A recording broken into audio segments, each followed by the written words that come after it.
আজ আমি একটা বেসনের ব্যাটার দিয়ে 3 রকমের চপ বানাবো রমজানের জন্য। এই চপগুলো কিন্তু অনেক বেশি ভালো লাগে খেতে। তো যাই হোক, আসসালামু আলাইকুম সকলকে, আশা করি সকলে অনেক ভালো আছেন। আজকে হলো 9 নম্বর রোজা। আলহামদুলিল্লাহ, দেখতে দেখতে 9টা রোজা পার হয়ে গেল।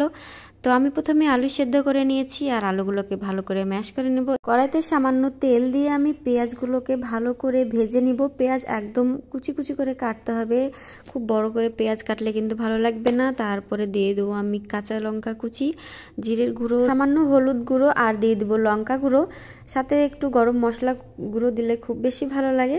তারপর আমি এখানে আলুটা দিয়ে দেবো আর আলু দেওয়ার পর একটু মেখে নেওয়ার পর আমি এখানে ধনিয়া পাতাটা দিয়ে দেবো।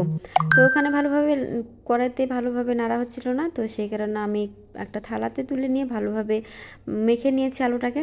তারপরে আমি এখানে বেটারটা রেডি করে নেব। আমি এখানে বেসন নিয়েছি, তার সাথে হলুদ গুঁড়ো, জিরের গুঁড়ো আর লঙ্কা গুঁড়ো দিয়েছি, সাথে একটু আদা রসুন বাটা আর সামান্য একটু তেল দিয়েছি, তাহলে কিন্তু ভালো হয়। তারপর আমি বেটারটা ঠিক এইভাবে বানিয়ে নেব। খুব বেশি গাঢ় কিংবা খুব বেশি পাতলা হলে কিন্তু ভালো লাগবে না।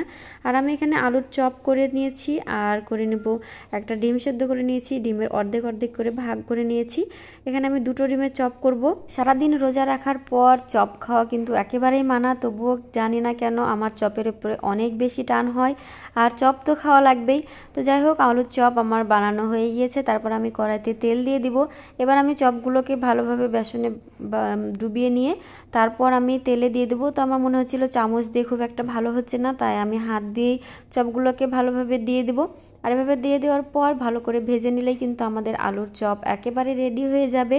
আর এভাবে আলুর চপ বানালে খেতেও কিন্তু অনেকটাই মজা হয় আর অনেকক্ষণ কিন্তু মুচমুচিও থাকে।